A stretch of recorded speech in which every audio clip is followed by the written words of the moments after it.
Welcome into another edition of New Track Record Podcast. Caleb Hatch with you, Justin Kinney from a remote location. Hello, Justin. Hello. How are we? Happy Halloween. Happy Halloween to you. We were talking off air. You're going to take your little one out to at least down the block and back. Yes, looking forward to doing that, getting candy that he's not going to eat. You said you guys give out a lot of candy. You had a lot of kids come by your house. I think one year we counted and it was like around 150 kids. It's insane. Because our street is right next to a very popular street in Fort Wayne. And so basically, they do that street and then they come to our street and then they go home. So we have like 10 at our house. So candy's expensive too. I don't know if you heard, like, chocolate prices are way up. I actually heard this today on the drive over here, that cacao is up like double since 2023 or something as far as prices go. So it's just like everything else. So chocolate is out, gummies and sour and spicy, I guess, is in for candy this year. Oh, spicy, huh? Yes. I've equated spicy with candy, but that's right. There are apparently Skittles with like chili seasoning or something on them. I don't know. Sounds disgusting, but kids will try anything. Like the sour Skittles, and I like sour stuff, but I can't do that. Did you ever like Sour Punch straws? Yeah, see, those aren't bad. See, I love those as a kid. Kids like, yeah, like Pixie Sticks. Remember Pixie Sticks? Hell yeah.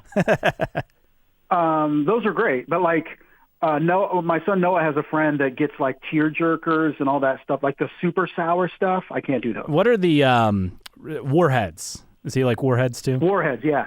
He gets Warheads and tear jerkers. Those are kind of like the same thing. We could probably do a whole podcast episode just talking about Halloween candy. Not sure how we'd equate it to IndyCar, but nonetheless. We could, but it's also going to help us fill the show. Yeah, that's true. With us taking a break last week, we don't have a lot to talk about. No, we don't. We had one huge piece of news, one thing that we'll make light of, and a lot of just random notes. So we'll dive in. Obviously, last week, if you missed the special episode with John Oriovitz talking about Class of 99, his latest book that is out, may or may not be getting that book for Christmas, may or may not have seen it shipped to our house already.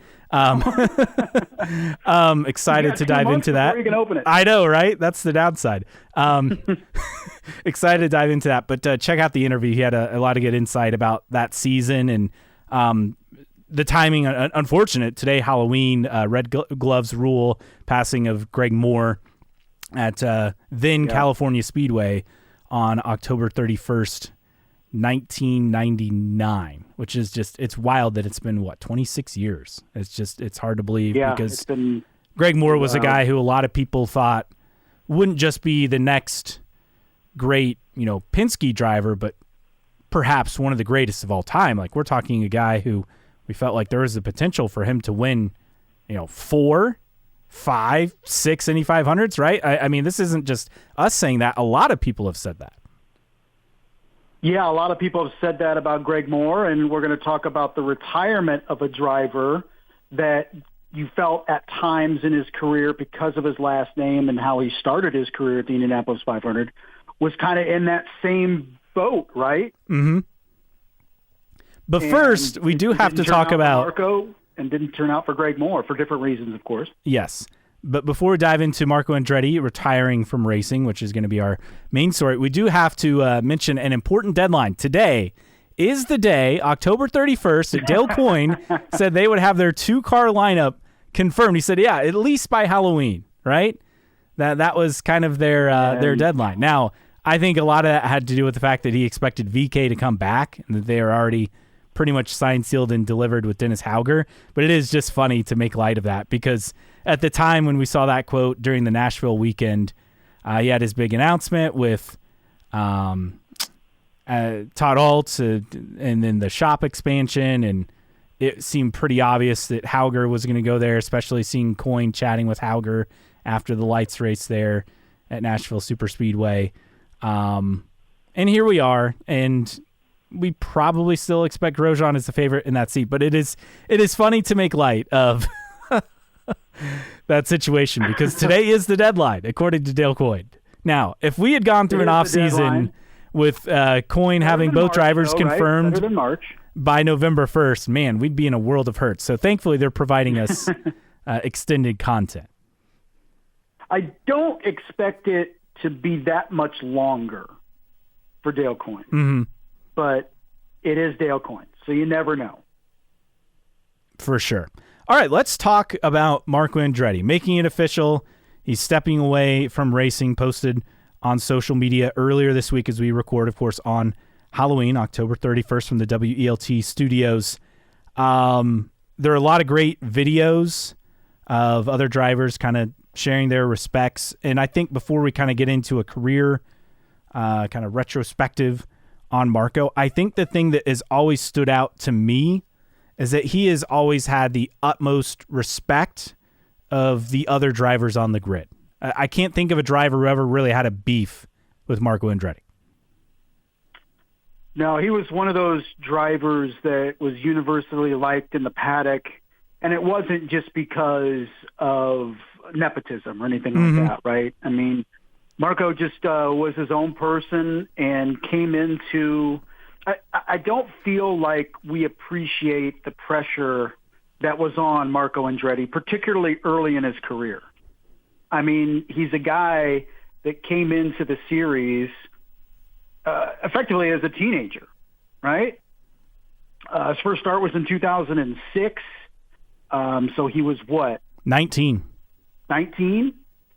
And everybody looked at it as, okay, your grandfather's Mario and your dad is Michael, and okay, here we go. And then what happened at the 500 in 2006, you felt only fueled that, right? And so never did, I don't think, any lights. I think he won the Skip Barber Championship and then did some Star Mazda racing and then only did a handful of lights races. Now he won like 50-60% of what he started in Indy Lights. But funny about Indy Lights, the first race I actually saw Marco Andretti race was in lights, and it was at the 2005 USGP. I believe there was a lights race that weekend that he did win, if I'm not mistaken. Yeah, so he was just a guy that, despite the enormous pressure because of his last name, I think handled it. Even when it didn't go as expected, at least for the majority of his career, he still carried himself. It never seemed to weigh him down, the pressure of being an Andretti.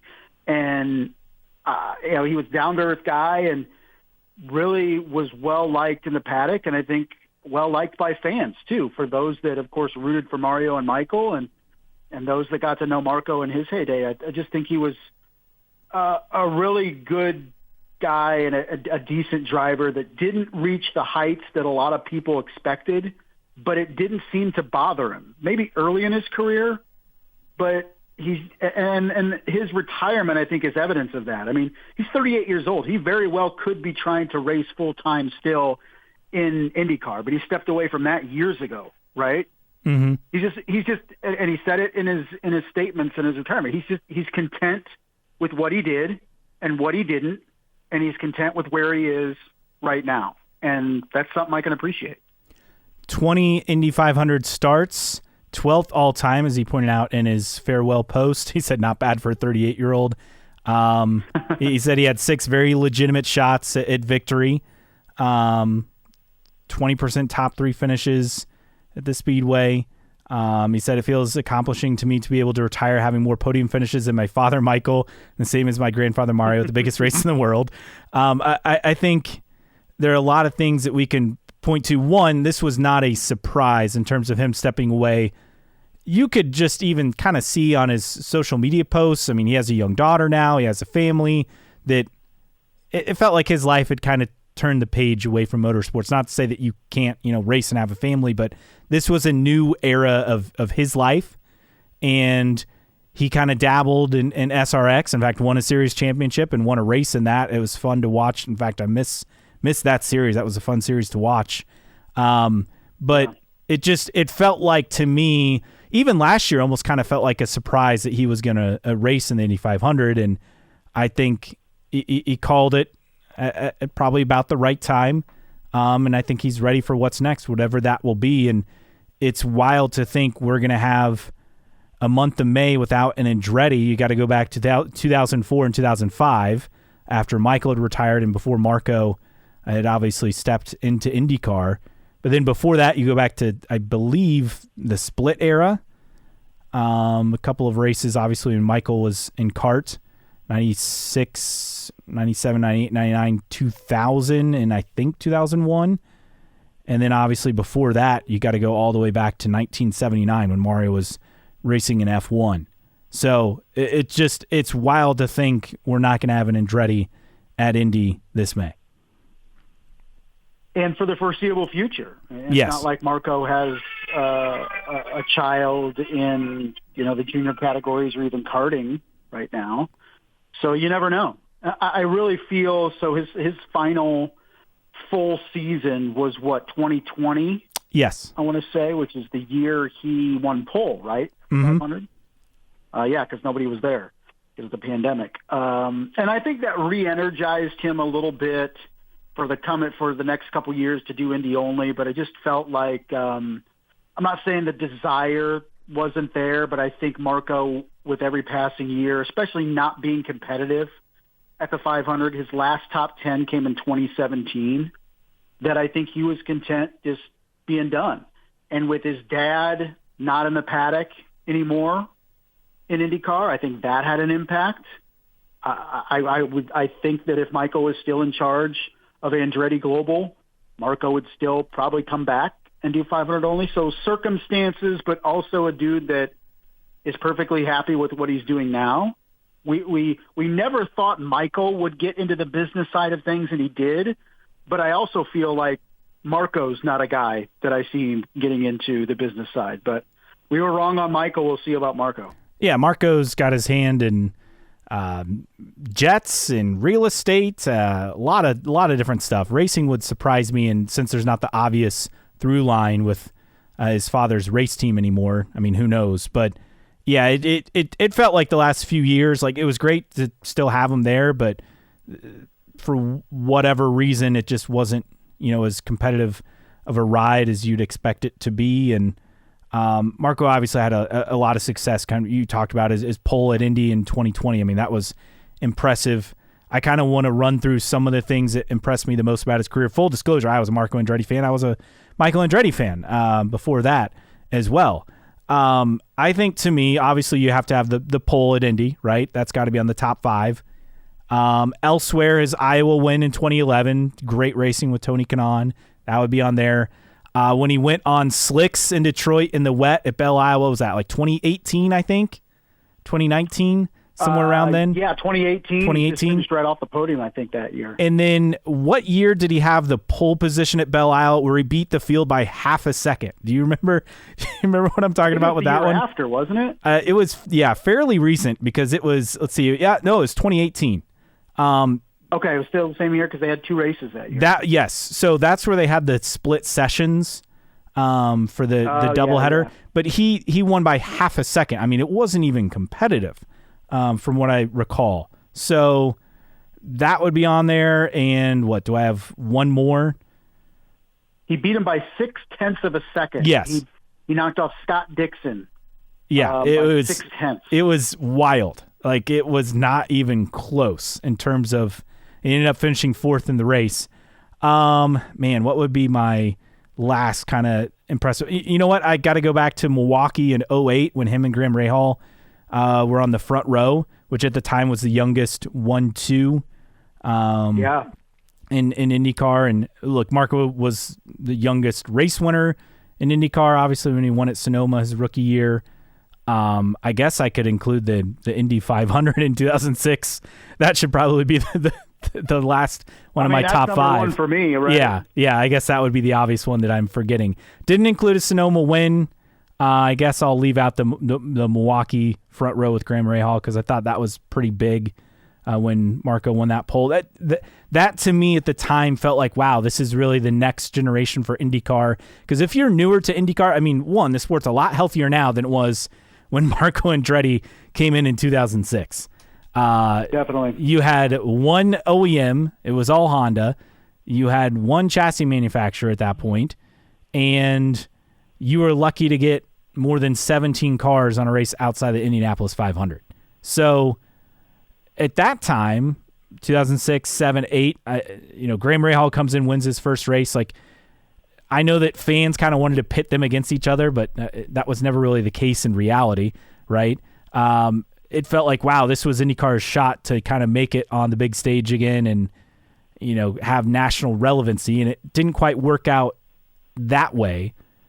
But I feel like you could talk about the what ifs with Marco too.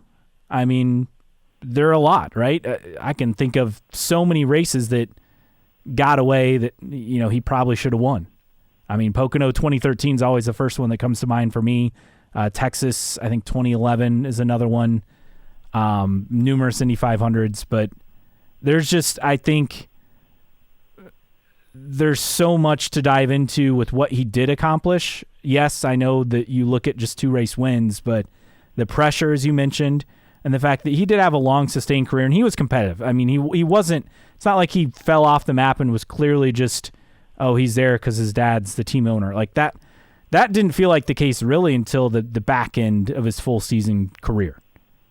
Yeah, and I, going through some of these memories that you mentioned, I forgot how it felt when Graham and Marco came into the series, because they were almost unfairly labeled as the great hope for IndyCar. It was like you mentioned, the next generation, 2 infamous last names, right? And they were going to perform just like their fathers, and in Marco's case, just like his grandfather as well. And this was going to be the duo that returned IndyCar to the top, or in terms of getting more eyes on the sport. And there were early indications from both of them that was going to happen. And it never really materialized for either one of them. And I think maybe Marco at some point, became comfortable with that. Mm-hmm. And I don't know if Graham has yet gotten comfortable with that. I still feel like, and there's nothing wrong with it, Graham Rahal's still chasing, right? Yeah. And that's fine. But Marco was different. Marco at some point was fine with who he was and what he wasn't, right? And that takes a lot inside of you to come to terms with it. Say, I'm not going to live up to my dad on the track or my grandfather on the track, but you know what? I'm going to be the best driver I possibly can, the best teammate, the best friend in the paddock, and eventually the best, husband and father. And he's been perfectly fine with that. And who is anybody to kind of, cast aversions, cast doubts on it for a guy at 38 years old deciding that he's no longer going to race. Couple of quick corrections on my part. Michael raced in the Indy 500 in 01. That's when he returned. So it wasn't Andretti in 01. And then when I said Texas 2011, I meant Texas, I believe it was 2010, when Marco finished third. And one of those races, it felt like he had a winning car, and I think Elio ended up beating him at the time. Or maybe it was Texas 2012. There was a Texas race that he probably should have won that slipped away. But, I mean, it feels like there are a lot of those in his career, whether it was him, pit stops, mistakes, whatever. Like the talent, I guess the biggest thing to me with Marco, the results never seem to equate to the level of talent that we saw out of Marco. Yeah, and you could talk about not being able to close, or just not having it, I guess, when you needed it late in races. And sometimes it was no fault of his own, too. But he just, I think earlier in his career, maybe he pressed because of the pressure. Mm-hmm. And I think eventually he, like I've said, he became comfortable in who he was and who he wasn't, and just enjoyed himself. He went out there, he tried to win races and compete with championships, but he never overstepped, like you mentioned, in terms of having his reputation on the track as a fair driver, right? Wasn't going to, do anything nefarious just to try to win races or whatever. Just became a fair teammate, a fair racer, and a guy you'd want to share the track with for a lot of other drivers. So I just think it's a lesson in just because you don't live up to the expectations perhaps unfairly put on you because of what your last name is, you can still have a relatively successful career and retire and step away and be happy with what you accomplished and be content with what you didn't. Couple of stats that Matt Hickey 93 pulled that kind of highlight Marco's career. I know that a lot of people are just going to focus on the 2 wins, but some other numbers I thought were eye-opening. 13th all-time in laps completed. 11th all-time in races finished at 203. Lead lap finishes, 13th all-time in IndyCar. And then in the Indy 500, we talked about his 20 starts, which is tied for 12th. 4 podiums, tied for 14th. 8 top 10s, tied for 13th. And he led 144 laps in the Indy 500, completed 3,517, which is 7th all-time. Very impressive. And I forgot, too, 2 different instances in which he was able to test an F1 car. Yes. Honda in 2006? 2006 and 2007. Uh-huh. And I think it was Gilda Ferrin that kind of watched him. It was in Spain, at least in both times, December of 2006, February 2007. And I got to learn the car the first time. By the second time in February, by his end of the day, was less than a second off what Fernando Alonso was running. And he was, at the time, yes, a 2-time back-to-back F1 champion. Yeah, he was the best of the best in 2006 and 2007 in Formula One. So that says a lot. Now, I guess, do you have any final thoughts or anything you want to add on Marco Andretti and his career? He was an enjoyable driver to watch. When I got back into IndyCar post-split, he was one of the dudes that I very much rooted for. I think he was a suave and cool guy and was chill and fun to watch, and you really rooted for him. He was just overall a dude that was tough to not root for in a lot of different ways. And that's unique because sometimes you just naturally, when there's nepotism behind you and you have infamous family members, it's easy for people to not like that driver, especially maybe somebody that's not delivering the way a quote-unquote typical Andretti would do. But you mentioned earlier, there was nary a detractor in the paddock. The fans still gravitated to him. There wasn't this contingent of fans that didn't like Marco for whatever reason. Just a well-liked guy that had a productive career in auto racing and got to race, not race, but test an F1 car a couple times. He did, I think, a Formula E race. You mentioned SRX. He did some Cup here or there, some NASCAR, at least I think it was Busch Series at the time. So did Le Mans, I think. So just got to experience a lot of different things. IMSA as well in 2021. So just a content dude, man. And at 38, he's got most of his life ahead of him to enjoy off the track. And remember, he did ARCA, and more recently did some ARCA and trucks and Xfinity. And then you got to go back. You mentioned IMSA, but then he did, what was it at the time? Was it like Grand Am or I can't ever remember the names of the series. Yeah, he did. American Le Mans. Yeah, Grand Am Real Sports Car Series, the Sirius XM car. It was a really cool car that he did, about 15 or so years ago. He competed in the American Le Mans Series as well. So he was a racer. I guess that's kind of my final thought is he would want to drive anything and compete, and I think that's the part that fans always respected about him is he just wanted to race. He was a racer, and he would go for it, right? There wasn't like he was just going to back off, right? That wasn't his style. Yeah, he would race anything, but when he was on track, from the feedback of plenty of drivers over the years, he was somebody that you were comfortable going wheel to wheel against, right? And that's easier said than done, right? There's plenty of drivers over the years that other drivers don't want to be beside in a pack, but drivers always felt comfortable racing Marco, and maybe that, more than anything, is a testament to his driving ability. And I randomly thought of this. He had Gillette as a sponsor when he was like, just breaking into the series. And it was hilarious having him like shave a beard that didn't exist early on. I mean, he obviously had a beard later in his career, but I just thought of that. Like there was an ad with him.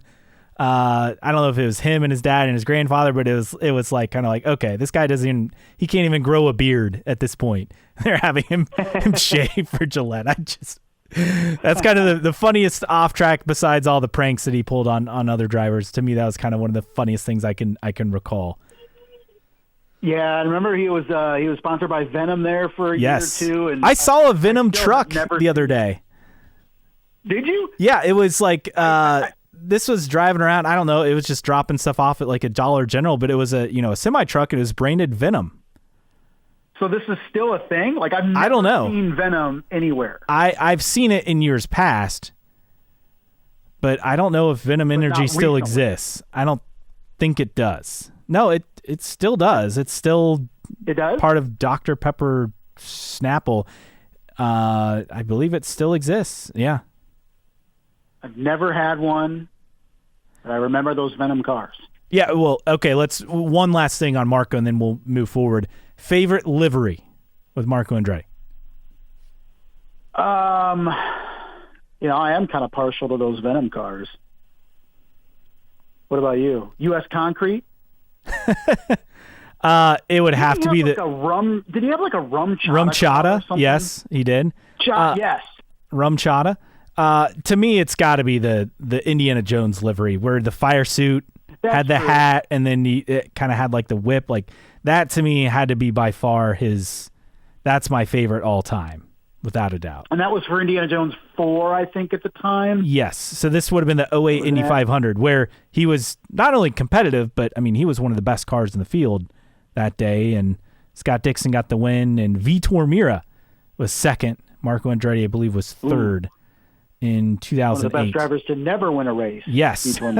Right? We talk about Marco Andretti, only 2 wins. Vitor Meira never won a race, but he was a really good IndyCar driver for several years. In fact, you probably would have put him definitely top 10 and maybe, in that area where the field wasn't as deep, I mean, you maybe would have put him top 6 or 7 drivers. But that and then the Blockbuster, he had Blockbuster as a co-sponsor on the car. Those were pretty cool. The Blockbuster Clone Wars car, that's the one I'm thinking of. That one was also pretty cool. I found a site with a bunch of liveries.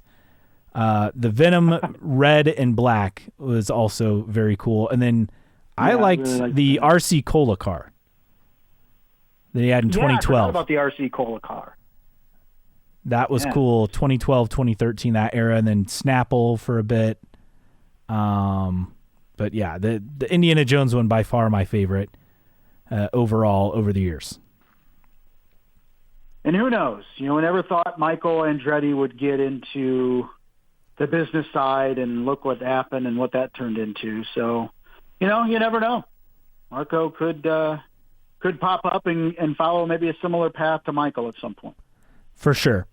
All right. If you agree or disagree with us on our Marco Andretti takes, we'd love to interact with you. You can always find us on social media. It is IndyCar Podcast on Twitter /X, also on Instagram, on Facebook. Just search for New Track Record. You can always email us, newtrackrecordpodcast@gmail.com. You can send us your questions, comments, rants, whatever you have our way. You can support us via Patreon, patreon.com/newtrackrecord.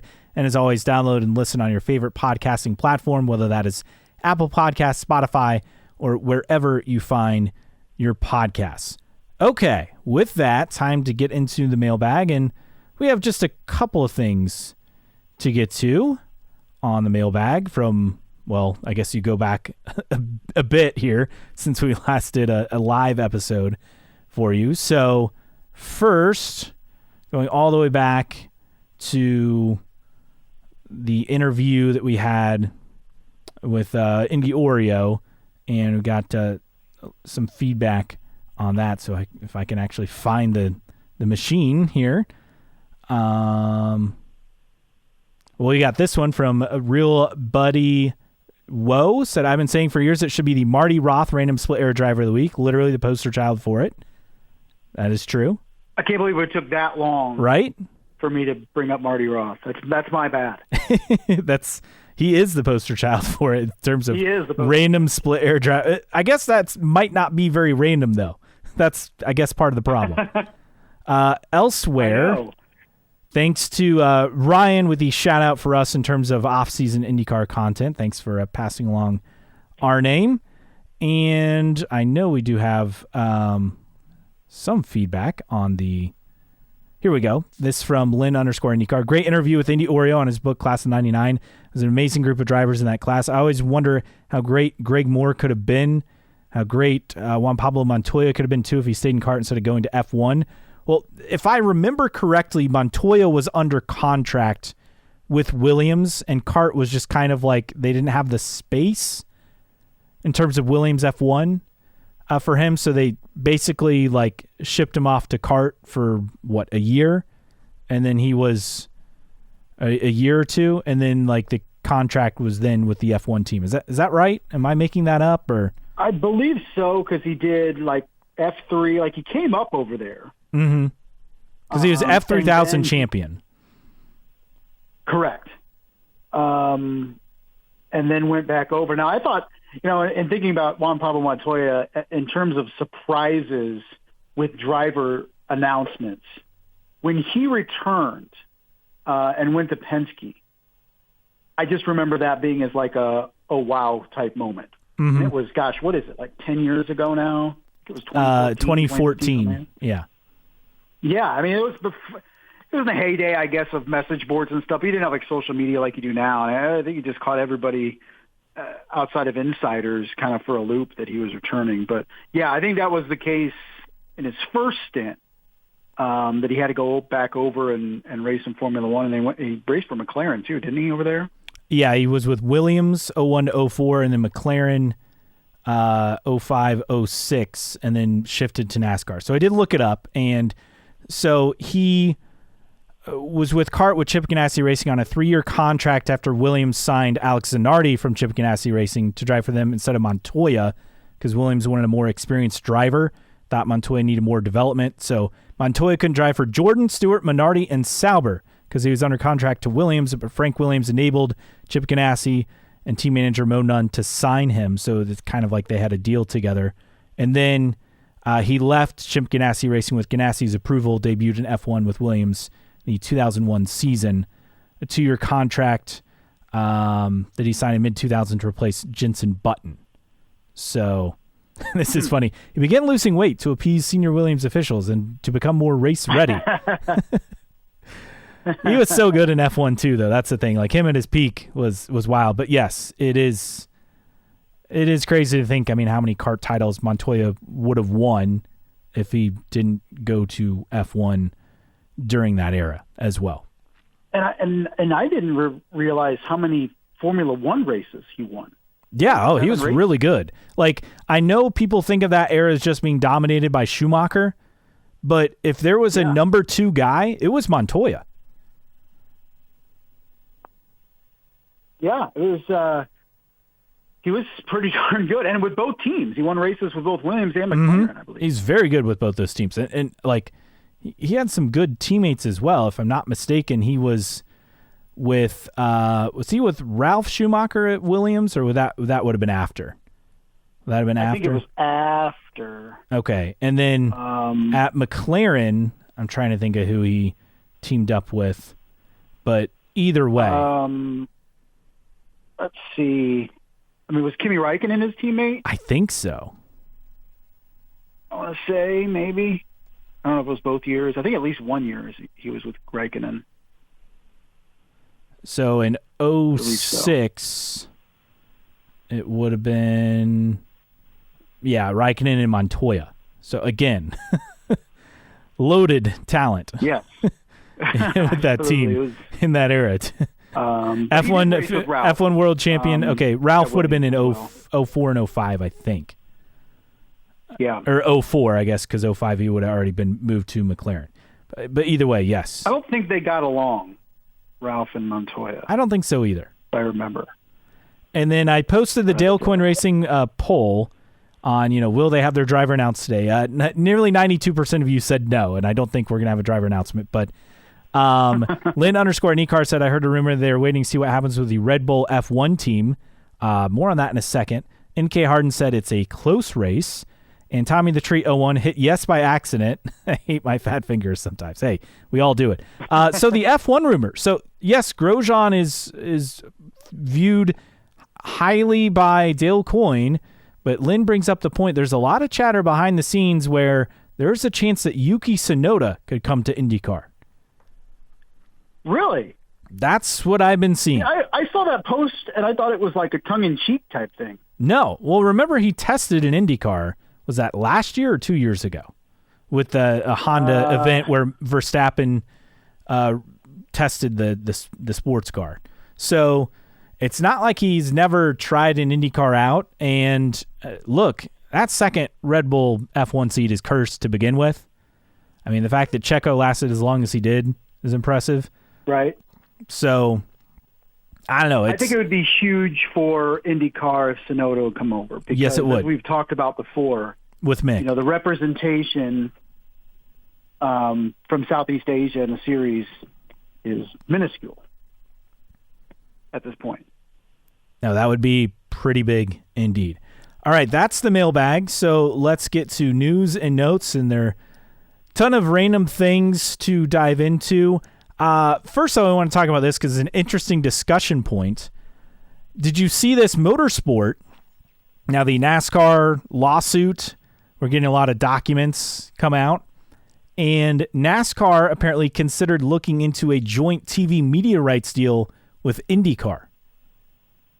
Well, I did not see that. Yeah. This, of course, with the antitrust lawsuit between 2311 Racing, Front Row Motorsports, and NASCAR, where you get a lot of discovery, and in NASCAR's case, not looking very good for them based on what they're paying teams compared to what the TV deal pays them.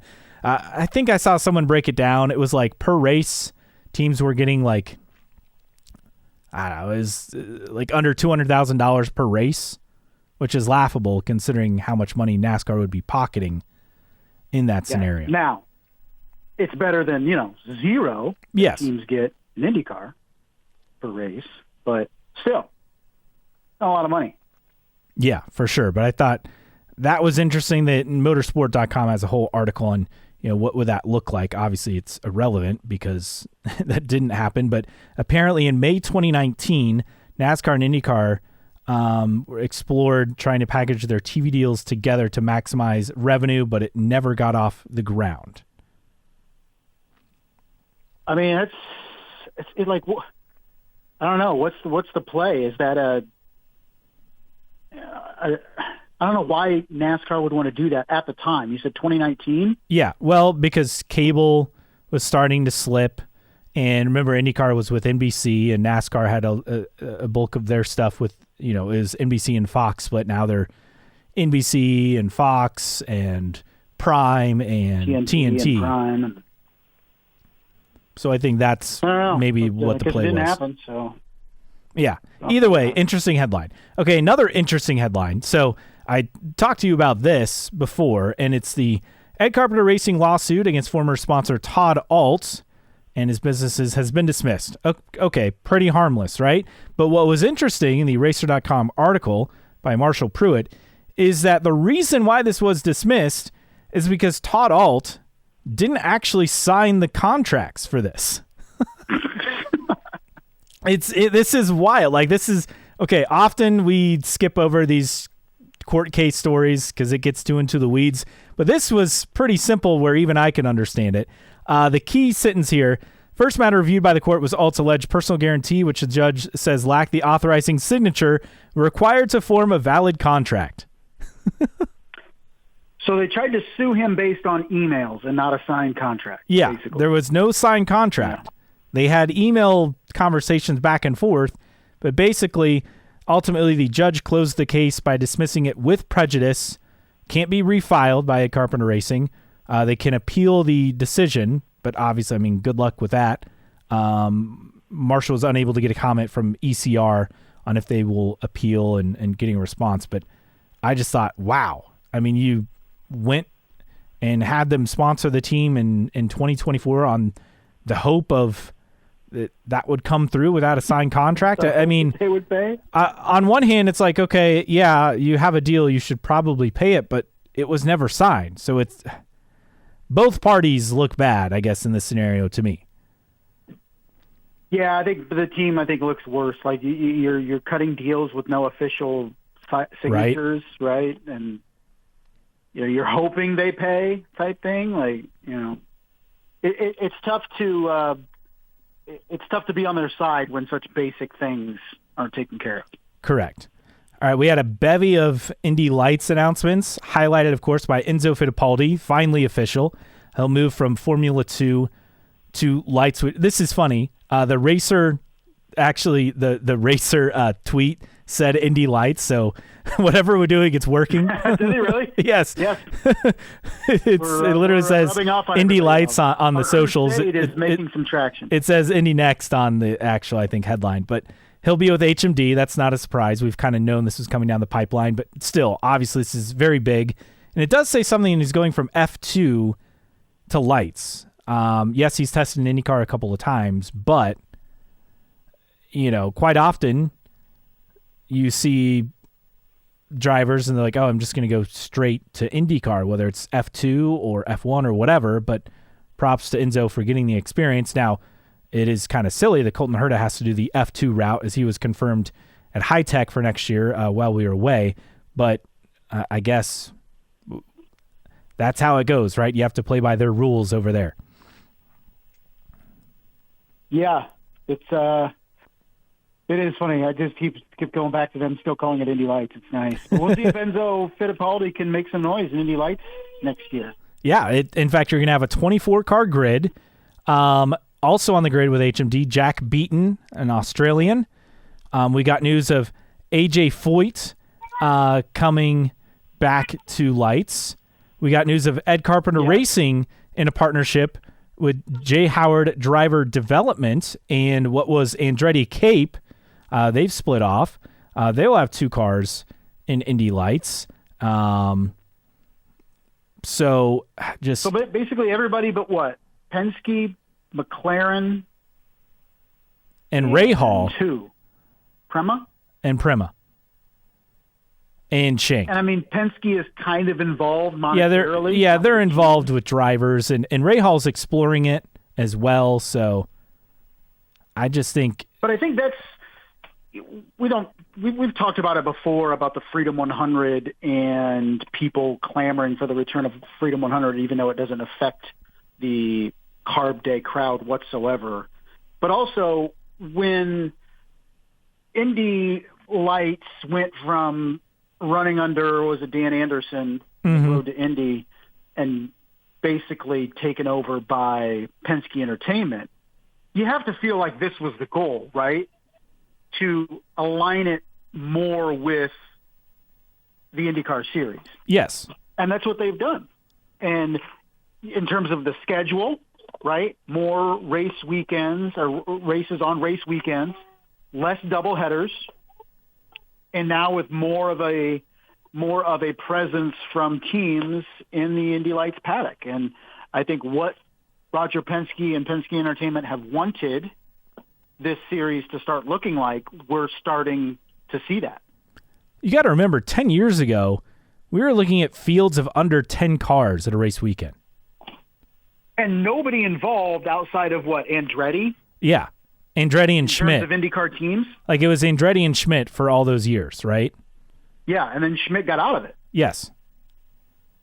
So it was a completely. It had hardly any connection to IndyCar outside of it was held on the same weekend most of the time. That's it. And And so, yeah, some people are still salty that the Freedom 100 went away, but I don't think you can look at it and say this series is worse off by not having the Freedom 100. In so many ways, it is so much better than what it was. And, yeah, we had some great finishes in the Freedom 100, right? But that would be like a third of the field. You know, you had 3, 4, 5 wide towards Yes. the end of like 8, 9, 10 cars in the entire race. I think it's a two-pronged thing. One, taking away the Freedom 100 has actually eased the budgets for these teams quite a bit, just because that's such an expensive race for them to run. And then also the obvious, you went from having one race on cable TV and the rest on a streaming platform, you know, before streaming really took off. And then now you have every race on a cable platform. I think that's also huge as well. Yeah, absolutely. The strides that this series has made in the last 3 years, and there was some momentum before, even with Dan Anderson there in the last couple of years, but what the momentum we've seen since the acquisition by Penske Entertainment has been tremendous, and it's lining up to be another great season in 2026 for Lights. It's a true feeder minor league AAA type series, and with every passing year, we have more and more of the IndyCar paddock being involved. But hey, 24-car field, that's also the cap, if I'm not mistaken, which I think I'm okay with that for Lights. Other driver announcements, because there are a lot in Lights. Juan Manuel Correa will be the second driver, the second announced driver for Cusick Morgan Motorsports, which again, they're partnering with HMD. We talked about AJ Foyt Racing returning. They're also partnering with HMD. They'll have 2 cars as well. Josh Pearson signed with Andretti Global for Indy Lights for next year. And does that finally cover all the Lights announcements that we have? So. Yes, it does. There were so many. So you look at the grid, and there are still, both Foyt seats to be determined. You have one of the Cape Motorsports ECR entries to be determined. All 4 Ganassis, a couple of HMD, both Juncos. So you have about half the grid confirmed. Obviously, you look at Max Garcia. Have multiple Ganassis, right? Because they're going to be at 4. Yes. So you have Max Garcia, year? Miles Rowe, Lockie Hughes, and Enzo Fittipaldi, right? Would those be the title favorites, at least looking at it right now? Well, yeah, I think you look at Lockie Hughes and Miles Rowe, definitely. Pearson's returning, so you look at him. You mentioned Max Garcia coming up after winning a championship last year. Yeah, and you throw Enzo in there as well. So at least right now, you got to throw multiple dudes there in that conversation. I don't think we're going to see Haley Deegan back. I think we would have already seen that announced. I don't think so. I think it was admirable her trying. It just doesn't fit her skill set, right? No, it does not. I don't think she's gaining anything. It's a long, long road for Haley Deegan to be anywhere close to getting into an IndyCar.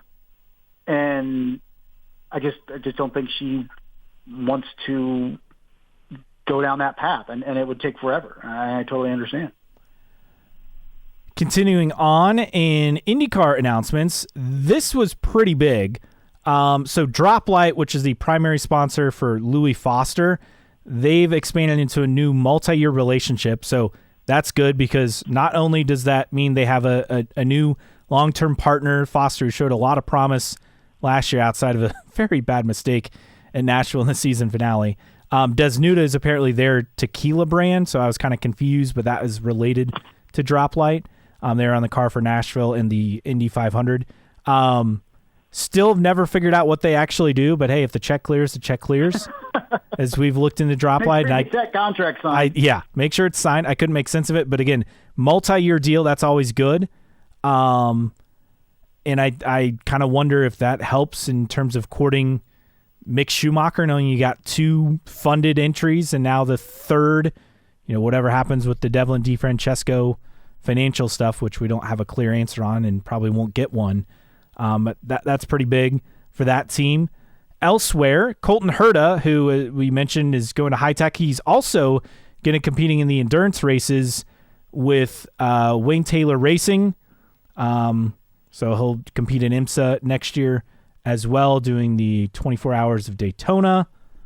And what would be the... You know what? I'm not in sports car world enough. What would be the other 12 Hours of Sebring, right? And then what's the third? Petit Le Mans? Yeah, I think Petit Le Mans. I don't know. Not my scene. No. Caleb. My scene. Not mine either. I think those are the three, if I'm not mistaken, at least in the U.S. So, but that's pretty cool. You get to team up with them, which don't forget, Wayne Taylor Racing is still under the TWG Motorsports umbrella, right? Is that still true? I do believe so.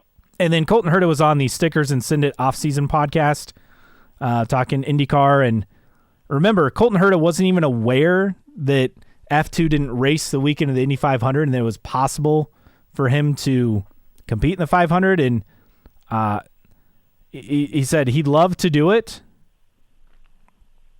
He's not sure if it's going to be an option, but you'd have to think if Andretti Global wants him to be in a car, he will be in a car. Well, yeah, I think so too, but it's also, I would think that decision has already been made with the contract he has with the F2 team.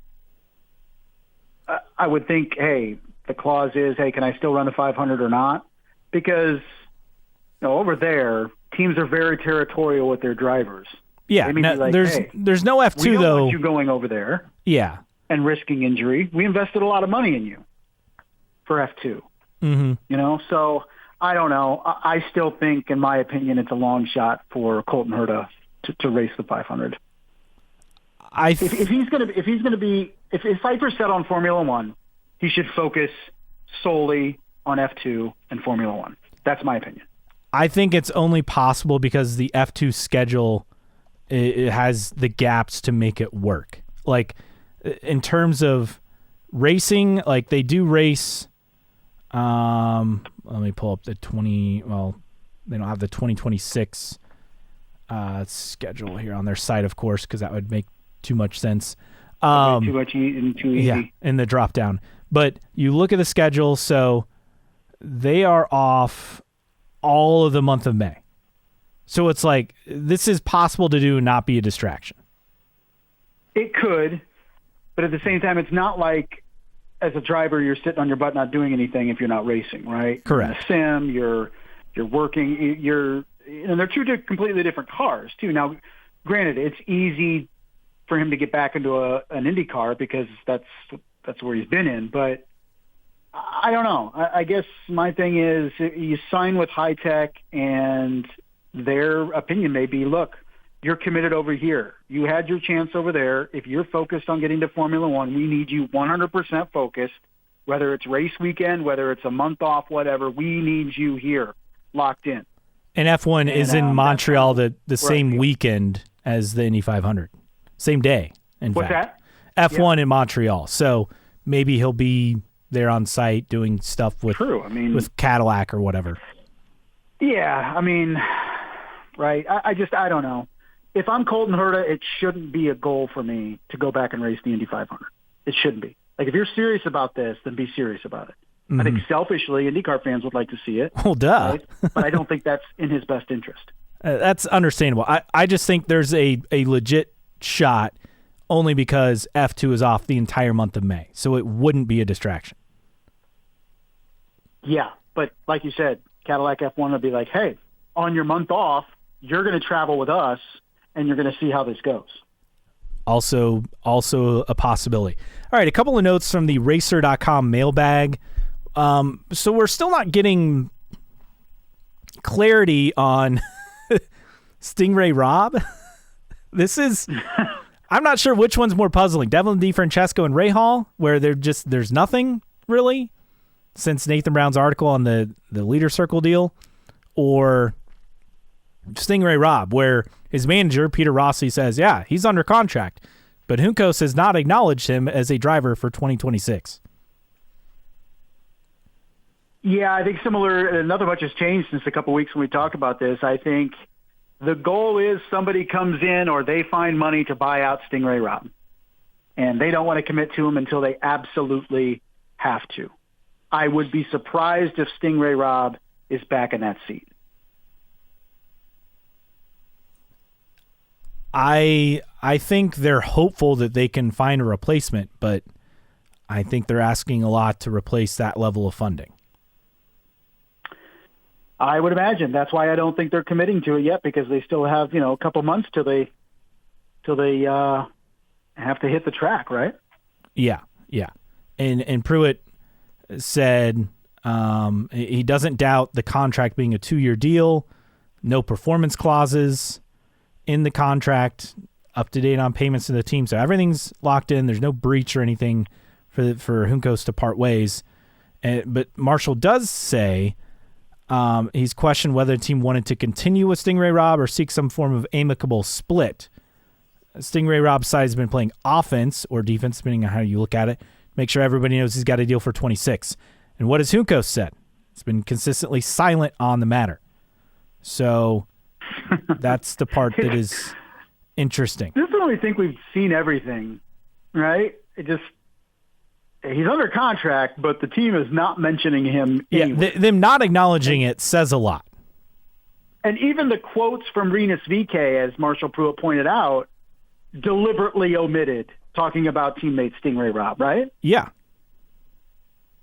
So, he knows something's up, or at least he knows not to mention him. It's so puzzling. So puzzling. It is very weird.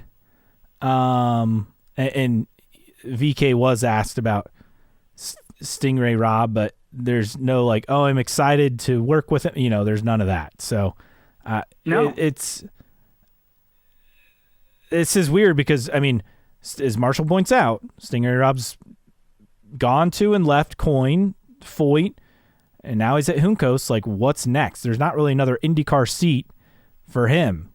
I don't think there's another team that unless Prima has to have the money to continue, that's kind of the last ditch effort, which Prima's operating as if everything's going to go as is. I joked to you, I was kind of half joking, but I guess if Juncos has to run and honor the contract of Stingray Rob, they now have an Indy Lights team that they could run him. That's true. And he ran for them in Indy Lights, did he not? Yes, I believe so. Wouldn't have to have a seat fitting. Yeah. Moving on to a lot of stuff related to Mexico. First off, Pato O'Ward, 13th in his FP1 in Mexico City. Food poisoning. In fact, had to go to the track medical center after that. But he had food poisoning, still did the FP1, finished 13th. Pretty solid outing for him. He did have a quote said, "If one day the dream of Formula One is going to happen and I can take that challenge, I always want to return to IndyCar. It will always be my home." Look, I think that's okay. I don't think anyone's offended by him being honest with kind of how he feels. He'd love the opportunity to race in F1. He's shown himself well in every outing that he's done.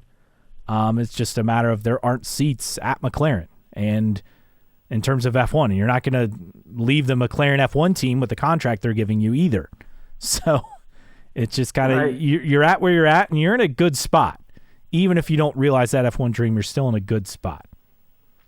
And it's all timing, right? Because McLaren is in a good spot. They've clinched the Constructors' Championship. They have two drivers that, for the most part, get along for now, as we go to the down the stretch of the F1 Championship. But they're not looking to make any driver changes heading into 2026. So it's not like, hey, maybe an opportunity opens up. As of right now, McLaren would be perfectly content keeping this lineup for the next couple years at least. And speaking of F1 and IndyCar drivers, Alex Palou, who was on Big Noon Kickoff with Fox the other weekend, now an IU football fan as well, just jumping on the bandwagon. But Jacques Villeneuve had this to say in terms of the mess with Red Bull. He said he's winning races under pressure, under every kind of circumstances. He's a perfect future Red Bull driver. Test him out. And he's talking about none other than Alex Palou. If he continues to pile up championships and now Indy 500s, right? Yeah, well, he's got to continue to pile up championships and Indy 500s with this McLaren lawsuit. All the legal fees. Which so far he's done a good job. He's done a good job of that since that fateful announcement and reversal in the summer of 2022? Yeah, it was. It's been quite the saga since then. And also another note on Mexico. Promoters telling NASCAR and IndyCar, build a foundation for future success. That's the messaging from Mexico City race officials. World Cup in 26. Like, how do you take that? Like, what's the message? What are they saying? They're saying, I think they're saying, come here and actually put in the work. Now, is that a shot at NASCAR who went there and has already left? Or is it a shot at IndyCar at not making it work, or both for different reasons? I think the promoter is saying, hey, we want to work with you, but you saying you got to build it. Like, you can't just show up and think it's going to work right away. Now, correct me if I'm wrong. Is this the same promoter that IndyCar had been working with that said they'd rather deal with just the track? Or is this a track saying it? This is, that's a great question. This is from the CEO of CIE Group, Alejandro Soberon Curry, said taking a pause and laying the groundwork for success in 2027 is the right approach. Obviously, a lot of that due to the World Cup, which I understand the World Cup is a huge event and sponsors only have so much money to throw around, but I still think both would have been better served to build this a couple years ago, where the World Cup would be, I don't want to say a blip, but would be something that sponsors could work around. Instead, they're saying sponsors are going to spend all this money on the World Cup, and then you're going to ask them for money on a race, and I just think, one, that's going to be a tougher sell, for one. Right. I mean, 13 of the 104 matches in the World Cup are in Mexico in 2026. So it's like, it's not like Mexico's hosting it by itself. No. So I don't know. Maybe we're just, spoiled Americans that we're used to this country having any and all huge events all year long, and it's a bigger thing for Mexico to do the World Cup, I guess, even 13 matches, but I don't know. You'd think they'd have more ability to tackle things than just the World Cup in a calendar year. I feel the same way, but we're not Mexico and hosting World Cup. Nor are we these series that want to or have raced in Mexico and have either left or not gotten there yet. But we've been vocal before about IndyCar needed to put up or shut up about Mexico. So it's yes, not like we have. We're blaming the promoters or anything, because IndyCar has a fair amount of blame as well. And Pato Ward, one last note on him. They had the tire test the other week at Indianapolis Motor Speedway, and he said the key takeaway is that it was definitely way better in every single way. Well, that's positive, because I know that was an issue. They did fix that bump in turn 2. They documented Alex Palou part of the tire test as well, along with Alexander Rossi and Takuma Sato with Rahal Letterman Lanigan Racing, which would lead us to believe that he will be back with the team in 2026 for the Indy 500. Obviously, couldn't confirm it, but I would say that's all but a done deal. I would imagine so, yes. So positive to have Taku back as well. All right, wrapping up things on the mailbag, on news and notes. Other Indy 500 IMS-related news, the end-of-season sale is online only this year, Friday, November 7th through Sunday, November 9th. So they have markdowns on a lot of products, apparel, headwear, novelty items, collectibles. So it's all online, not this weekend, but next weekend, coming up soon. All right, get on there and get your Christmas goodies. Exactly. Great early Christmas shopping. Elsewhere at IMS, tickets on sale to the public for 2026, including the Indy 500. So finally announced that. Again, we expect Indy 500 tickets to sell out, so get your hands on those tickets if you haven't already. Other silly season news, I mentioned Nathan Brown. He is now in a new role. He covered IndyCar and the Indy 500 for the Indianapolis Star, IndyStar.com. He has shifted to the Indianapolis Colts beat. Not a surprise because Nate Atkins left the Colts beat on the Star and is now covering the Los Angeles Rams. That happened, I think, right before the NFL season started or right around then. And so Nathan Brown will team up with Joel Erickson, who's also on the Colts beat. So IndyCar looking for a new beat writer, or the Indy Star looking for a new IndyCar beat writer. Hopefully they continue hiring some banger guys. We'll see, or a girl. Who knows? We'll see what happens. Yeah, Jim Aiello did a great job. Nathan Brown did a great job. The problem is keep losing them to covering the Colts. Well, the NFL is king. That is true, whether we like it or not, as racing people. Yes. I know you're a big NFL guy, but even you're disillusioned as a Bears fan.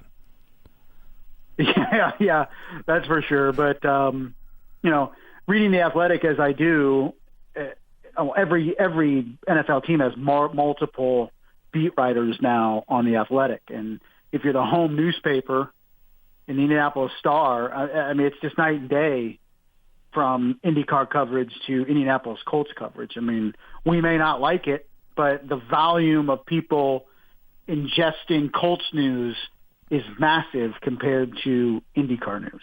Let's just hope, with the way newspapers continue to go, that they do replace the position with a full-time writer. I mean, that's not guaranteed anymore. I think they will, only because there's so much content in May that, I mean, they utilize multiple people just to put together all the stories, and it wouldn't shock me if there's someone kind of already in the wings who's done some fill-in work that you might recognize their name as the replacement for Nathan Brown. I'll just say that. Yeah, you just you wonder. I haven't looked to even see if it's being advertised.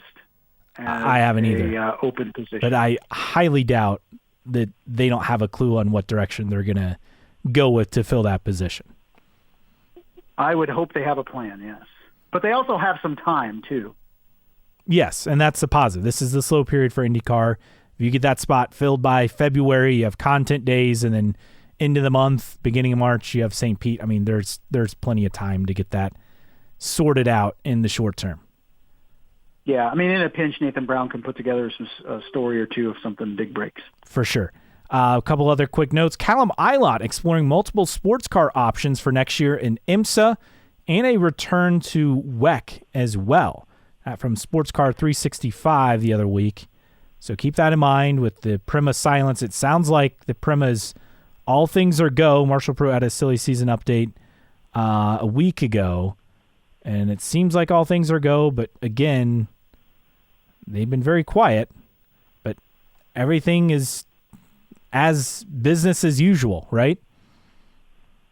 Yeah, as long as employees keep showing up and their key card works and they keep getting paid every 2 weeks, I guess it's full speed ahead for Prema. Now, Marshall Pruitt did mention this in his latest silly season article that, Eilot has been present in the last few IMSA races looking into LMP2 opportunities.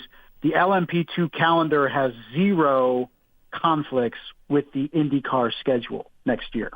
So something good to keep in mind. Also, Michael Andretti's not buying Prema. He is...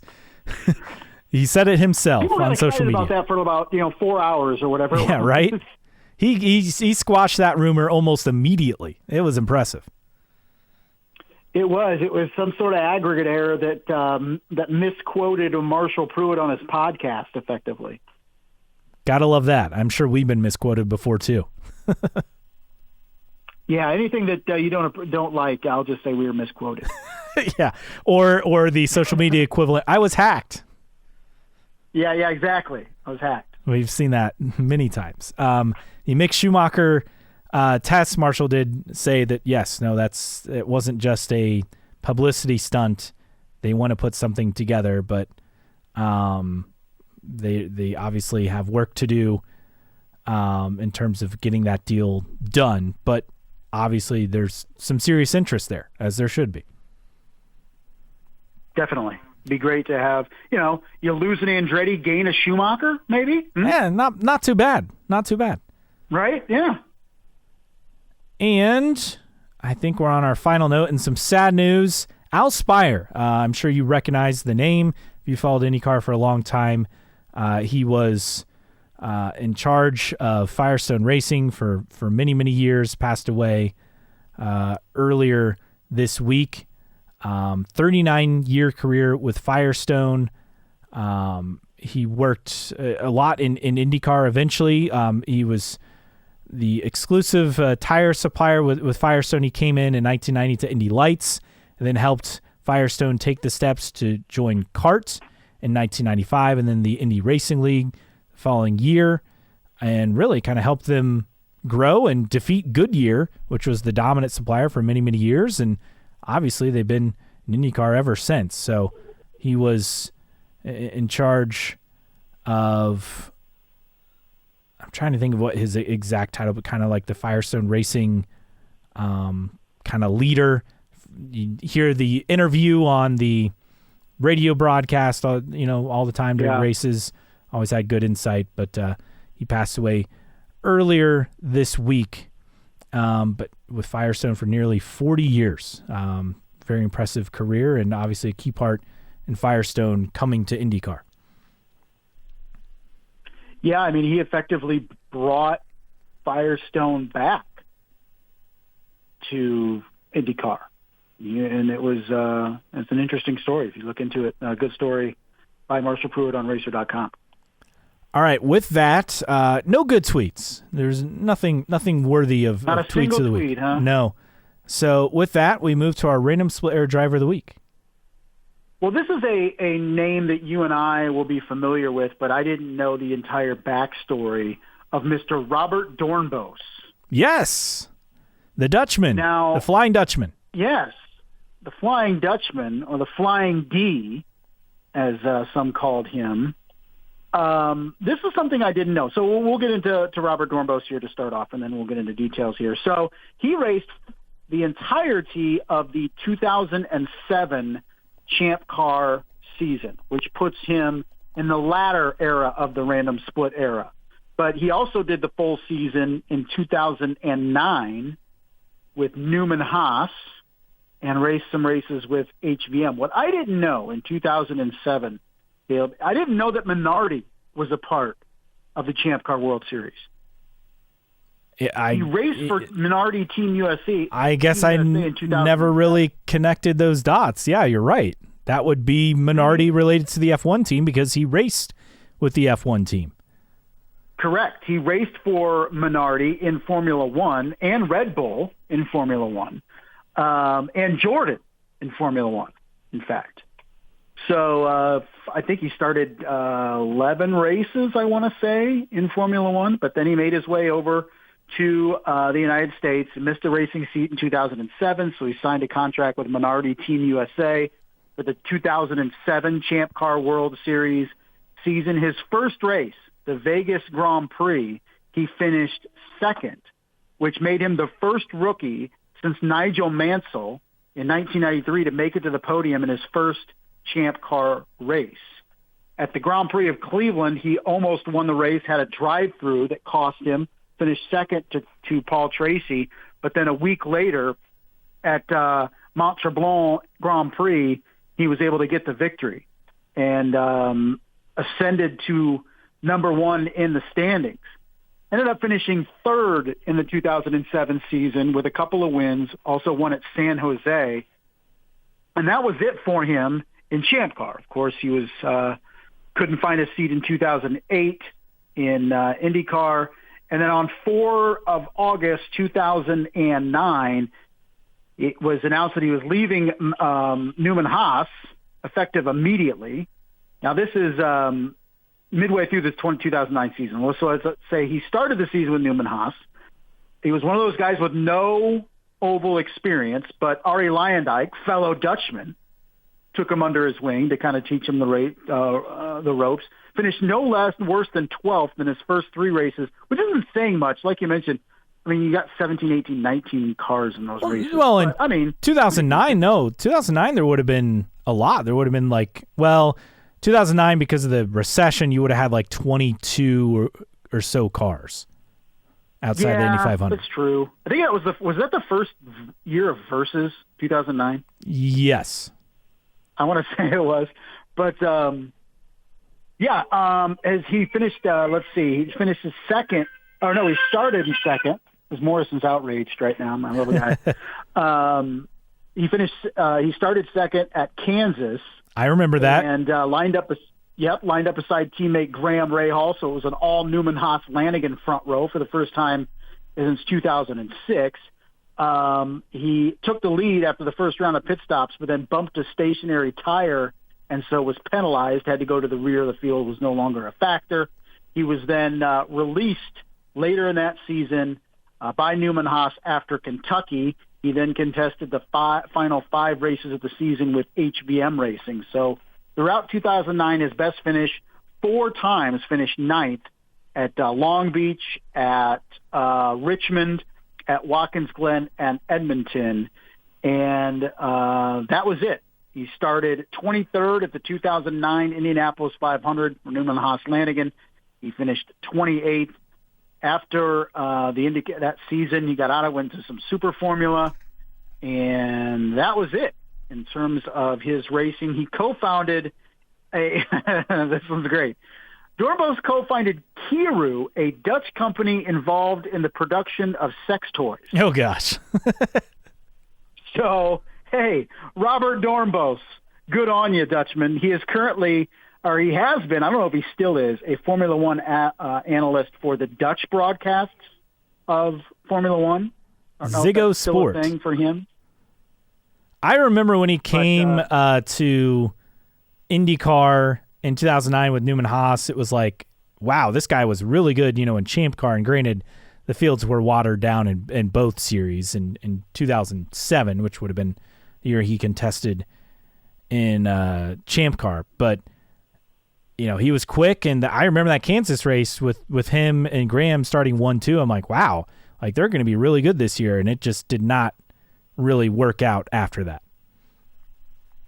Yeah, it was interesting in terms of that 2009 season. He actually had a clause in his contract that he could leave the team after 12 races, and he decided to take it. So it wasn't Newman Haas Lanigan effectively getting rid of him. It was him deciding to leave the team, and then went to HVM, didn't have any finishes as good as he had at Newman Haas Lanigan, and that was it for him after 2009. So did HVM even contest in IndyCar in 2010? Because I don't know if they did. I don't know if they did either. No, I thought they did. They did. Was that a Simona year? Let's see. Yeah, they did have Simona in... I think that was the first of several seasons with Simona, wasn't it? You're right. They had Simona as a driver in 2010. So Dornbos was supposed to be with the team in 2010. Instead, it was Simona Di Silvestro, who got a couple of top tens herself that season. So not too bad. But Robert Dornbos, if you want to follow him in his new career, you can, as a developer of sex toys, apparently, in the Netherlands. But Robert Dornbos, this week's Random Split Era Driver of the Week. All right, that does it for us. We'll be back next week. Hopefully more IndyCar news to get to. For Justin Kinney, I am Caleb Hatch. This has been New Track Record Podcast.